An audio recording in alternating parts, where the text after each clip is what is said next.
कर रहे जनाब डॉक्टर परवेज अख्तर पाशा साहब,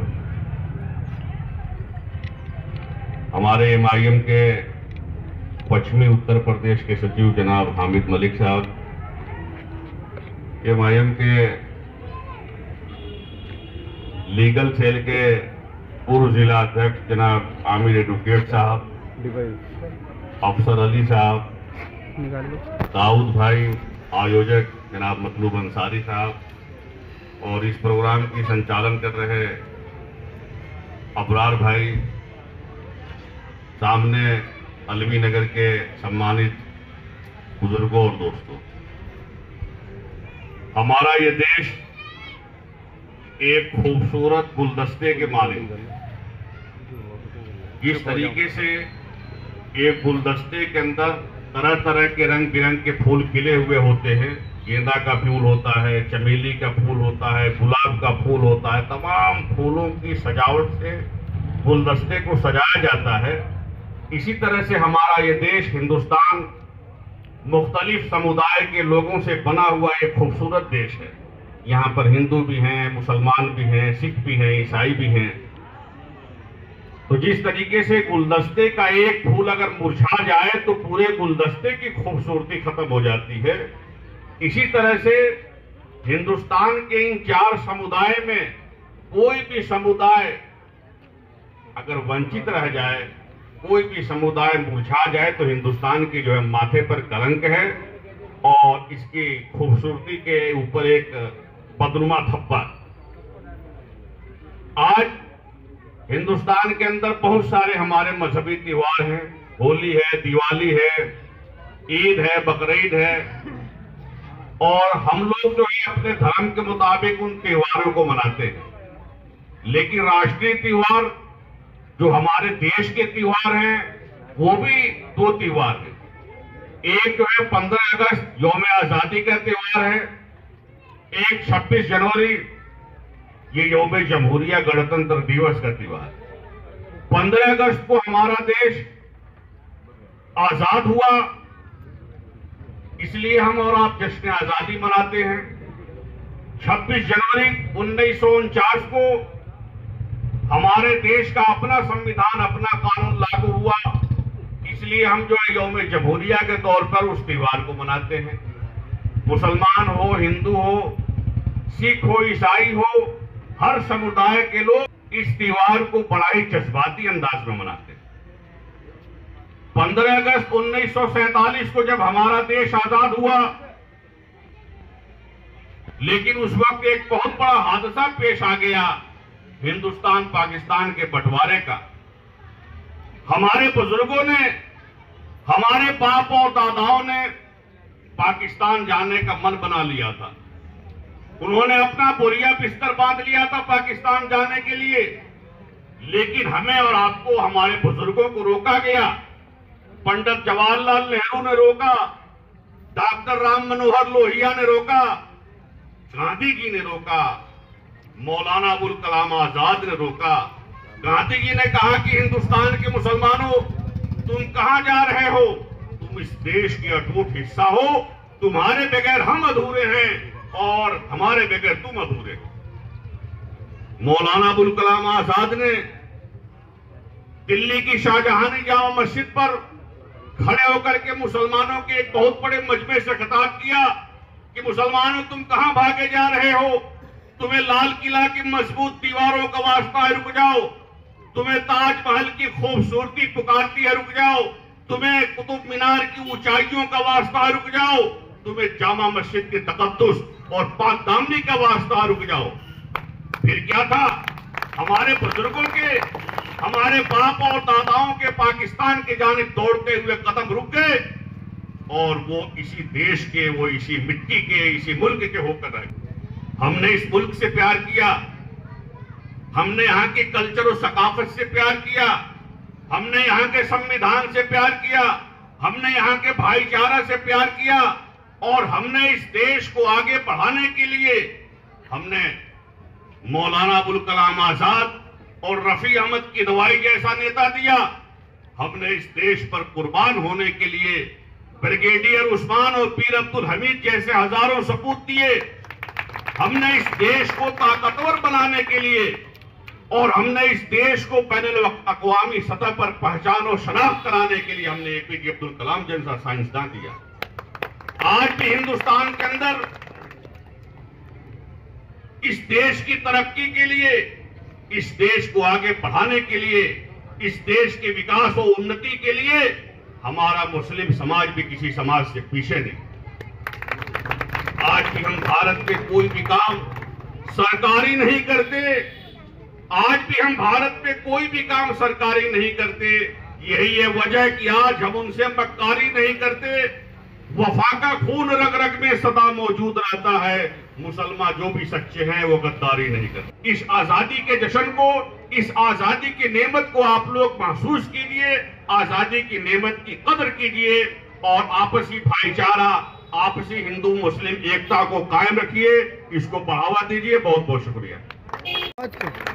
बस मैं यही कहना चाहूंगा दोस्तों, ये हिंदुस्तान का माहौल बड़ा ही प्यारा है, बड़ा ही खुशनुमा है और हिंदू मुसलमान की ये पहचान है जो हिंदुस्तान में आज 15 अगस्त हम तमाम साथी मिल करके मना रहे हैं। और हमारे अभी बड़े दिगर हमारे साथी भी हैं, हमारे अजीज भी हैं। इन्होंने एक शेर कहा था और वही शेर के साथ मैं बताना चाहता हूँ। हम लोगों से लोग कहते हैं कि पहले सबूत लाओ।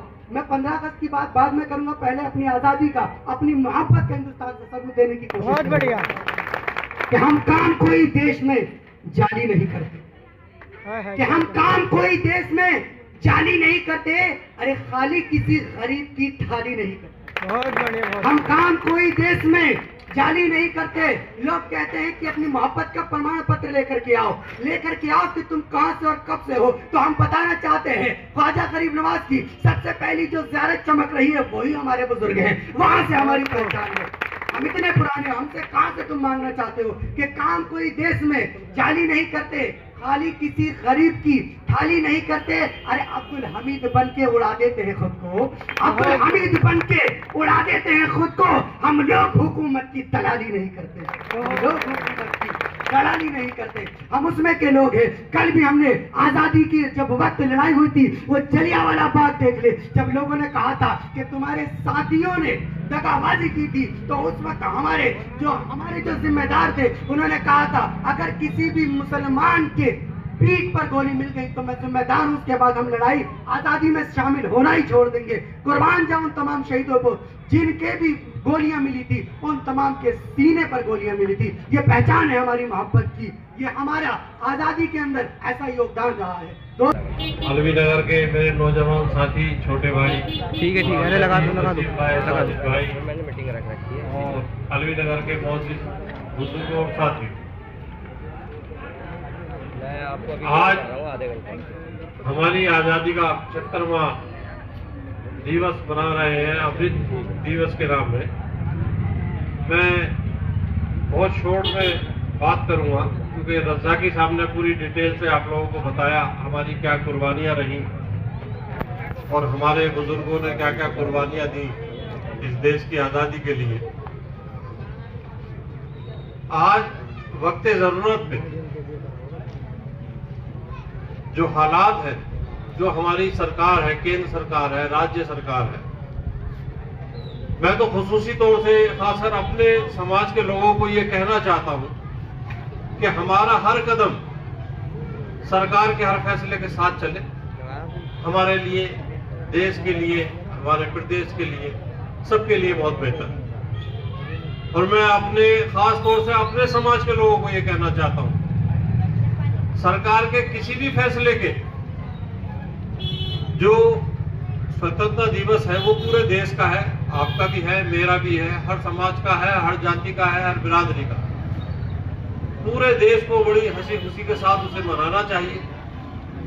और एक सरकार, केंद्र सरकार का आदेश है कि हर घर तिरंगा, तो उसमें बढ़ चढ़ कर हिस्सा लेना चाहिए। हमें भी अपने हर घर पर अपने तिरंगे का सम्मान करते हुए, अपने आजादी के जश्न को मनाते हुए हर घर पर तिरंगा लगाना चाहिए और बराबर का हिस्सेदारी निभानी चाहिए, जिसमें कहीं भी कोई आदमी जो हमें शक की नजर से देखे उसे कहीं भी ये मौका नहीं देना चाहिए कि साहब इन पे कहीं शक की कोई गुंजाइश है। हमारी वफादारी, देश के लिए हमारे बुजुर्गों ने, देश की कुर्बानी में हमारे बुजुर्गों का बहुत बड़ा हाथ है, हम उसे यूं जाया नहीं होने देंगे। आज लोग हम पर शक करते हैं, मैं कहता हूं हमसे बड़ा वफादार इस देश के लिए कोई दूसरा नहीं हो सकता। सबसे ज्यादा कुर्बानी हम लोगों की है और आज जब भी वक्त जरूरत पड़ती है, हर जगह हर मौके पर सबसे पहले हम खड़े नजर आते हैं। और इंशाअल्लाह उम्मीद करता हूं आगे भी हमारी देशभक्ति कभी कभी कम नहीं होगी और हमेशा देश के कुर्बानी के लिए हमेशा तैयार रहेगी। जय हिंद।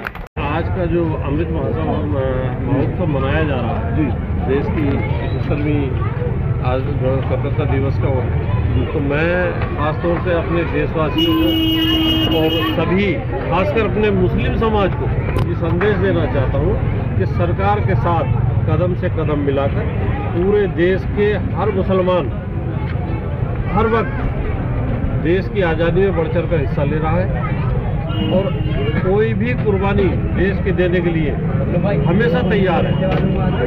तो हमारे बुजुर्गों का बहुत बड़ा योगदान रहा है देश की आज़ादी में, तो उसे हम इंशाअल्लाह आगे के लिए हमेशा उसे याद करेंगे, आगे बढ़कर से हिस्सा लेंगे। साहब कैसा लग रहा है आपको यहाँ लोनी अलवी नगर में आकर के? ये वो जगह है जहाँ पर मजलिस के सदर जनाब असदुद्दीन ओवैसी साहब भी तशरीफ लाए थे और इसी जगह खड़े हुए थे और यहीं से उन्होंने संबोधित किया था। तो आप क्या कहना चाहेंगे, आप कैसा महसूस कर रहे हैं यहाँ आकर? मुझे अलवी नगर में आके ये महसूस होता है कि जितना मजलिस से जितना प्यार यहाँ के लोग करते हैं, मैं समझता हूँ लोनी में पहले नंबर जगह है जो अलवी नगर है, जो ओवैसी साहब से बहुत मोहब्बत करती है, बहुत प्यार करती है। और मैं उनका एक अदना सा सिपाही हूँ। मैं उनका मैसेज लेकर घर घर तक जाने की कोशिश करूँगा, हर घर जाकर ओवैसी साहब का मैसेज भेजूँगा, हर एक से ये कहूँगा आइए मजलिस को ज्वाइन कीजिए, मजलिस को मजबूत कीजिए, अपनी लीडरशिप खड़ी कीजिए, अपनी क़यादत खड़ी कीजिए और उसी से आपको मजबूती मिलेगी। और ख़ास तौर से जो आज का प्रोग्राम है, मैं अपने मुस्लिम समाज से एक बात और कहना चाहता हूँ, जो तिरंगा हर घर तिरंगा अभियान चल रहा है, हर मुसलमान, हर भारतीय, हर यहाँ का इंडियन नागरिक जितने भी हैं, सब अपने घर पर तिरंगा लगाएं और एक मिसाल कायम करें कि हमारी देशभक्ति पे कहीं कोई शक की गुंजाइश नहीं है। हम सबसे ज़्यादा देशभक्त हम लोग हैं, हमारे बुजुर्गों ने देश को कुर्बानी दी है और जब भी वक्त ज़रूरत हमें पड़ेगी हम हमेशा आगे खड़े रहेंगे इंशाअल्लाह। अभी 2 दिन पहले मेरी मुलाकात हुई प्रदेश अध्यक्ष जनाब हाजी शौकत अली साहब से, तो उनका भी रुझान मैंने अलवी नगर की तरफ, जब लोनी का नाम आया तो वो अलवी नगर की बात करते हैं। तो ऐसा क्या खास है अलवी नगर के अंदर, कुछ कहेंगे? अलवी नगर एक ऐसी जगह है जहाँ ओवैसी साहब के दीवाने रहते हैं, जो उन्हें बहुत मोहब्बत करते हैं। और मैं कहता हूँ कि ये जो मोहब्बत और प्यार है, इतनी ही मोहब्बत ओवैसी साहब अलवी नगर से करते हैं वो, क्योंकि जब लोनी में दौरा हुआ तो ख़ास तौर से वो अलवी नगर को आए। ये उनकी मोहब्बत की एक मिसाल है, उसमें कहीं कोई गुंजाइश नहीं है किसी को शक करने की। और जब भी कोई लोनी का जिक्र आता है तो सबसे पहले ओवैसी साहब भी अलवी नगर का जिक्र करते हैं। और मैं समझता हूँ कि आने वाले इलेक्शन में हमारे जो भी सभासद यहाँ से होंगे, जो कैंडिडेट होंगे, इंशाअल्लाह वो AIMIM की जीतेंगे इंशाअल्लाह। होने के बावजूद अलवी नगर पिछड़ा हुआ है, रास्ते ले लो, नालियाँ ले लो, पानी का निकास ले लो, हर चीज़ में पीछे है, क्या कहेंगे? एक्चुअली अभी तक जो है यहाँ मजलिस का कोई भी कैंडिडेट चुना नहीं गया। जब नुमाइंदा अलवी नगर से MIM का चुना जाएगा, उसके बाद देखना पूरे क्षेत्र में एक विकास की लहर दौड़ेगी और पूरे अलवी नगर का नक्शा चेंज हो जाएगा। सारी गलियाँ, पानी का जितनी भी समस्याएं, बिजली की है, पानी की है, नाली की है, सफाई की है, सारी व्यवस्थाएं दुरुस्त हो जाएंगी और एक बहुत बढ़िया साफ सुथरा अलवी नगर नजर आएगा।